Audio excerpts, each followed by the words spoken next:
Hey guys, welcome to another episode of Beth's Naughty Reads. I'm Beth LaMontagne, and today I hope you guys are ready to get naughty as we look at book one of the Mate game series, Obsession.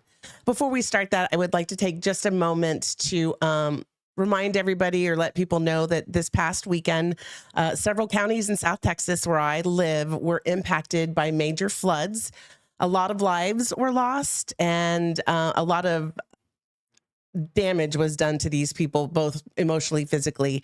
And we just want to take a minute to send them some love and prayers, take a moment to lift them up.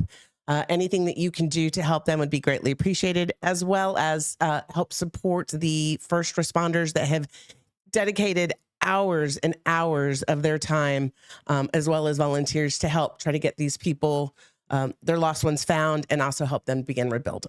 So on that note, I'll also share, please take a moment to go and find me on the socials. You can find me on the usual ones, Instagram, TikTok, and Facebook. You can find me under Beth's Naughty Reads, so please go out there and give me a follow. Also, please take a moment to thumbs up and like this episode, as well as hit the subscribe button so you get notifications of when these new episodes come out on Friday morning. So like I mentioned, we're going to be discussing today book one, Obsession, The Rejected Mate Shifter, which is the first book, a lot of words, the Mate game series. So this book is by two authors, Loraine, and Meg Ann. Both of these young ladies are USA Today best-selling paranormal and fantasy romance authors. They've partnered on several books. Just even when I started to look at this series, I kind of just reviewed their library, and they have a lot of books with a lot of ratings and good reviews. So I was excited to start this one. It was a recommendation from my niece. We went out to dinner with them on Thursday. Went to watch fireworks for the 4th of July. And she was like, girl, let me tell you, if you've not read this, you need to read it. It's dirty. And of course, that piqued my attention, right? So I immediately, the following day, went and found it. What is today? Wednesday. I think I started reading a little bit late Sunday night because we had a very busy weekend. And I just blew through the first book. It is a paranormal romance reverse harem. So why choose romance where the female has multiple lovers? Lucky girl. So I'm going to tell you, it's lucky girl. She is lucky. I mean, at the same time, it's a lot of work for her, but hey, you do what you got to do, girl. Anyway, so the main female character's name is Sunday Fallon. She is a wolf shifter that has yet to shift into her. And did you share the cover? I'm sorry, I might have missed that. Thank you, love. She has yet to shift into her wolf. So she is kind of an embarrassment to her pack. Her grandfather is the alpha of this pack, and he is just mean and ruthless. So think evil stepmother in Cinderella or Snow White, and just give him her a peen, and you have the exact same character. He's mean, he's rude. He has stowed her away for her safety. So she's been locked up for most of her life with a chance to finally get out of his hold, if you will, by being sent to a graduate program for top alpha shifters. She does have, like I said, 4 main characters. Oh, actually, before I jump into them, I don't normally call out the spunky sidekick, but her roommate is Mora Belladonna. And just so guys, if you haven't figured out by name, figured out by now, I suck at names, often get them wrong. So bear with me. Authors, I don't mean to kill your characters' names. I can barely say my husband's name on a good day. So Mora Belladonna and her girlfriend, Ash. So Mariah is from a very powerful witch coven, and she is funny. She just is the side comedian, and she brings a lot of levity to the book. So a lot of the funny parts often include her, and they have one-liners, or she has one-liners such as, apparently your milkshake brings all the supernatural boys to the yard Sunday, but which one gets the cherry? I will tell you, for 3 days now, I have been singing my milkshakes brings all the boys to the yard. Yeah. Like, it's better than nonstop in my head. But that line cracked me up. She's got several one-liners. She comes up with nicknames for all the men in the book, and she was just really fun. So I thought it was important to list her as well. Now, outside of that, there are, back to that, 4 main male characters. The first one is Kingston Farrell. He is the rejected wolf shifter that this book is named after. He is the next alpha in line for the rival pack that is rivals of Sunday's pack. They are fated mates, or so they were told, or so they've been told. And 7 years prior, he made his bid for her and she rejected him in front of both packs. So it of course hurt his pride. He just he's mean to her now. He's mean to everybody now. Apparently made him a very mean man, and he is still pining for her, but the way that he deals with that is he's just very rude and mean and cunning when it comes to her. So very cruel. Noah Blackthorn is the vampire prince, and he just sounds like a dream come, like total GQ guy. He is initially at the beginning of the book, he thinks he's hunting her, but what he doesn't understand is really his draw to her is that she's his true mate. So what turns out being a hunt turns into a journey to making her his. There's also Alec Nordstrom. He's a Norse god, so think Thor, if you will, just big and beautiful. He is introduced at the beginning of the book through Mora when they go to a nightclub called, did I write that down? Let's see. I know I have it somewhere, but they do meet in the nightclub, and he's immediately taken with her and infatuated with her and begins his goal to make her his. And then lastly, we have Father Gabriel, who goes by Caleb Gallagher. He is a priest who was turned into a vampire literally days before he was to start serving the church. So he has not let go of his priesthood. He struggles with his need for Sunday. Through most of the book, he is very tortured because he wants her so badly, but he knows it's a sin and against what God wants for him, especially because he is trying to right things so he can get his soul back so that when he dies, he can go to heaven. However, he is assigned to be her coach and help her find her wolf and figure out how they can get her wolf to show. That being said, the storyline is great. Again, I told you it's a graduate program for supernatural elites. She's sent there to get her touch with her wolf. So that's how she ends up kind of beginning the book. This book is a lot of introduction on characters and a lot of character building, but it is very interesting, very fast paced, very simple to read, lots of spice almost from the beginning. And all four men are alpha and possessive. So you can kind of figure out that dynamic, if you will, while they're trying to figure out how this is all going to work when all four of them are so possessive of her.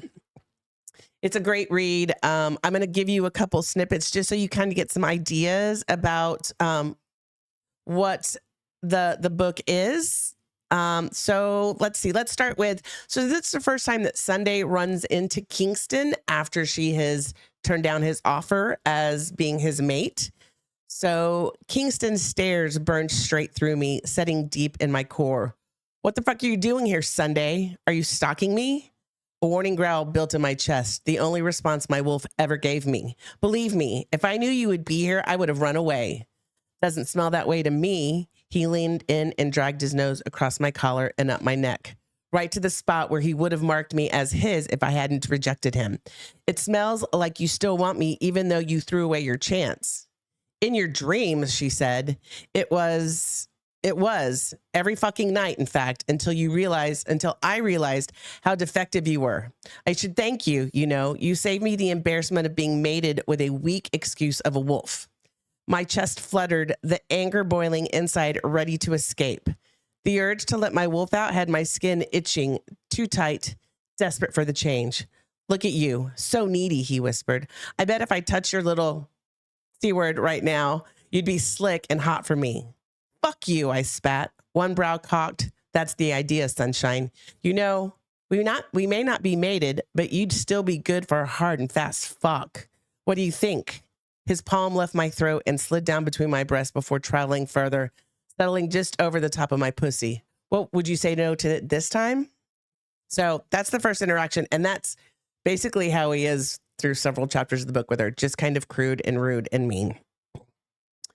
Something that has started happening to Sunday since she went to the academy and has been trying to bring her wolf out is she has been having reoccurring dreams of her mother. And why this is important is because her mother left her after she was born with a dad, and the dad was a raging alcoholic and left her on the doorstep of his father's house, which is her grandfather. So she has not interacted or doesn't know either of her parents yet. However, upon starting this school, she starts to have recurring dreams of her mother.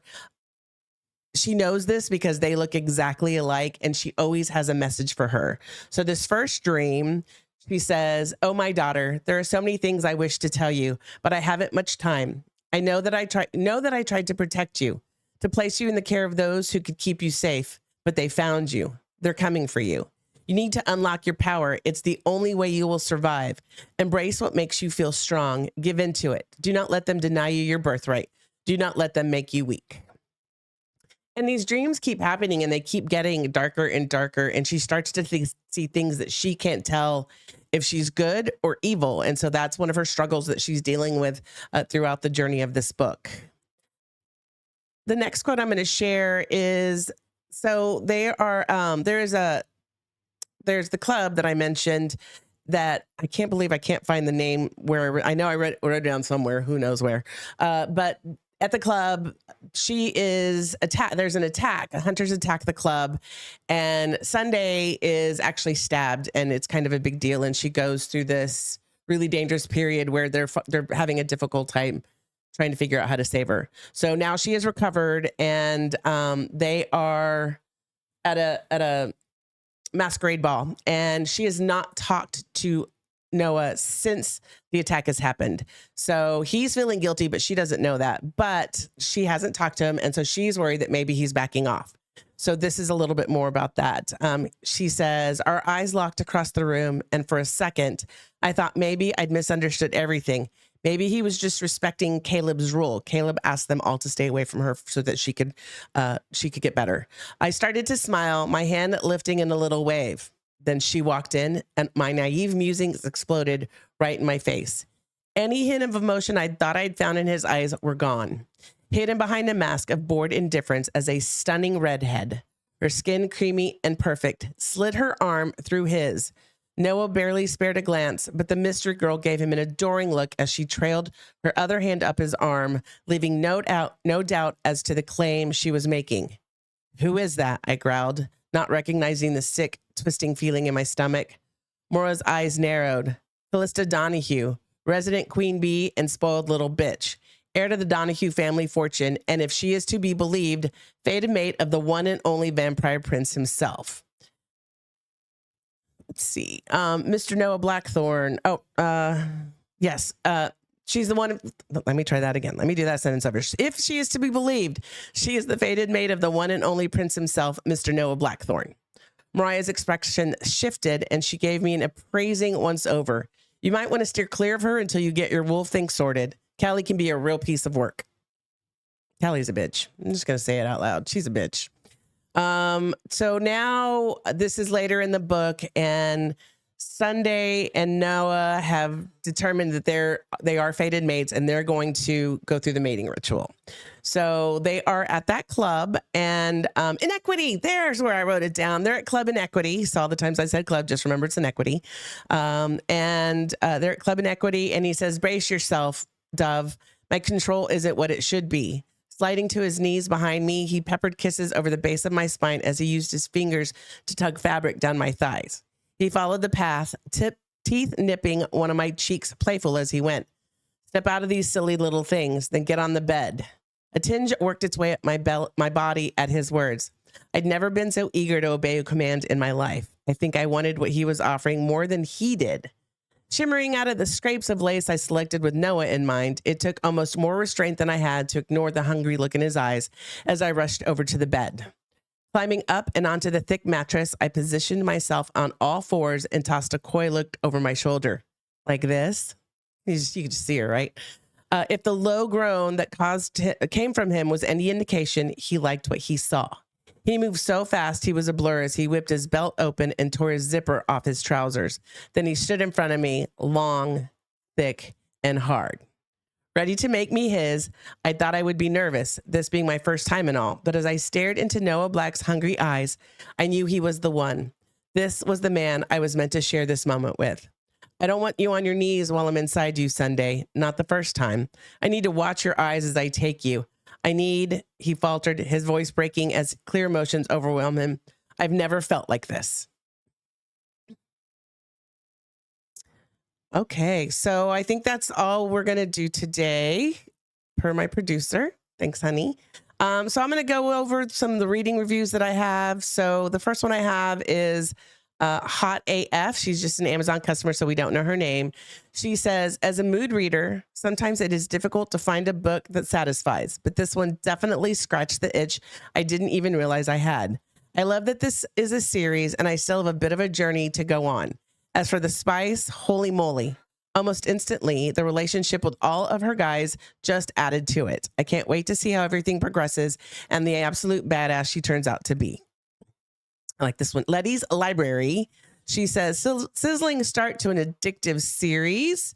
Let's see. Talk about the way to kick off a series. Obsession had me instantly enthralled from the very first chapter. This book pulls you in with a gripping storyline, deep character connections, and a perfect blend of heavy plot, romance, and steam. And then lastly, Eliza, she said addictive. You know, when you're reading a book and you're waiting to pass through all the filter, plot, extensive world building, and get back to the characters and their relationship with one another? This book is all about the spice and their interactions. The yearning, the chemistry, the tension, the pain and hurt, and the spice. Such a great read. I devoured this in one day. So I agree with Eliza. It is super. I was obsessed. Haha. See what I did there? I was obsessed with Obsession. I give it a 5 super spice rating. You guys, the spice in this book just keeps coming and coming and coming. And there's just, good catch, honey. There is every variety of spice that you could think of too. So it definitely just keeps getting spicier and spicier. And the scenes, there's several with all 4 of her men. It's really hot. It's great. I read this book one day, Monday. I read book 2 one day, Tuesday. And I'm 85% through book 3 on Wednesday. So I've literally read one of these books a day, and it just keeps drawing me in and keeping me entertained. Sometimes I have a really hard time reading a series back to back when it's that many books, but this is not one of those cases. It is a fun, entertaining book. I would definitely say to put it on your summer list, but if not that, then definitely on your TBR so that you can come back to it at some point. It's definitely worth reading it. Let's see if I missed anything else I wanted to. Oh yeah, the one thing that did bug me that I'll just give you a little heads up on is Caleb and his obsession, no pun intended, but his obsession to keep away from Summer. It's like a reoccurring every book. And then after every time he struggles, he ends up touching her and doing something sexually to her. So it just kind of drove me a little nuts, I'm going to be honest. But I still think he's incredibly sexy. What he does to her is incredibly spicy. He's a dom through and through. And so when he does get involved, it's a lot of fun. So the last thing I'll say is to go out and check both Kay and Meg's social media. You can find them on Instagram, TikTok, and Facebook. Go out and follow them. Also take a moment to see what else is out there. They are really good about keeping their posts up to date about anything they're working on. So there'll be a world of information if you like these books when they're coming out and what you should read. So my next episode, as usual, I have no idea when I'm going to read, but I will be sure to put something out there once I determine what that book is going to be. But until that time, I hope you guys check this book out. I hope you have as much fun as I've had reading it, and we'll see you next week. Have a great one.